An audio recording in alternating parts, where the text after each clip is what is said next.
मोदी सरकार के पहले 100 दिन में कई बड़े फैसले लिए गए और इसमें एंजल टैक्स खत्म करने का फैसला भी शामिल है, जिसका ऐलान बजट में किया गया था। स्टार्टअप से जुड़े उद्यमी जो हैं और निवेशक इस पहल से खुश हैं। उनका कहना है कि बाहर गई कंपनियां अब वापसी कर रही हैं। एक रिपोर्ट आपको दिखाते हैं।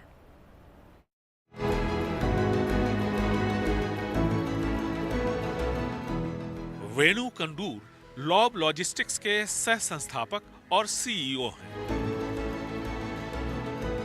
तकरीबन 10 साल पहले उन्होंने दोस्तों के साथ इस स्टार्टअप की शुरुआत की थी। फंड से लेकर यहां तक का सफर चुनौतियों से भरा रहा, लेकिन वेणु के मुताबिक अब हालात बदल गए। ये एबॉलिशन के बाद काफ़ी तेज़ी आई है।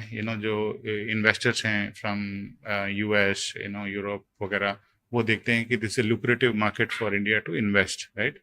और दूसरी चीज़ ये है कि जो लोकल यहाँ पे जो HNIs हैं, उनको भी लगता है कि अब ये एबॉलिशन होने के बाद एक ऑल्टरनेटिव फंड जिस पे वो इन्वेस्ट कर सकते हैं। एक स्टार्टअप के को-फाउंडर ने बताया कि किस तरह से पिछले 10 सालों में स्टार्टअप्स के लिए हालात लगातार बेहतर हुए हैं।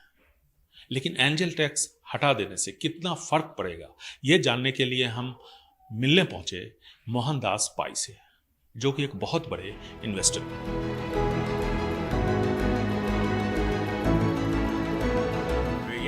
युवा उद्यमियों को काफी परेशानी का सामना करना पड़ता था, अब वो खत्म हो गया है।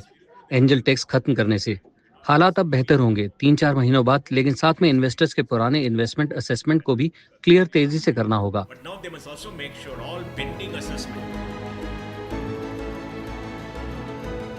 विशेषज्ञों के मुताबिक अगले 4-5 वर्षों में स्टार्टअप्स में देशी विदेशी निवेश 30 से 40 अरब डॉलर तक हो सकता है। 2012 में यह तकरीबन 5 अरब डॉलर के आसपास था और 31% एंजल टैक्स के बावजूद 2022-23 में यह रकम बढ़कर 12 अरब डॉलर तक हो गई थी।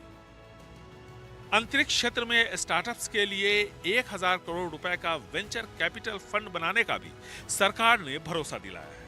इसके साथ ही विदेशी कंपनियों के लिए कॉर्पोरेट टैक्स 40% से घटाकर 35% किया गया है।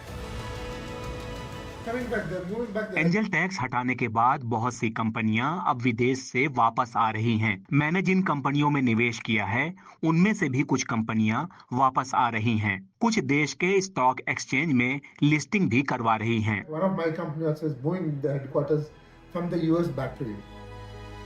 देश के दूसरी और तीसरी श्रेणी के शहरों में स्टार्टअप्स को बढ़ावा देने के लिए सरकार जेनेसिस प्रोग्राम भी शुरू करने जा रही है, यानी generation next support for innovation startups.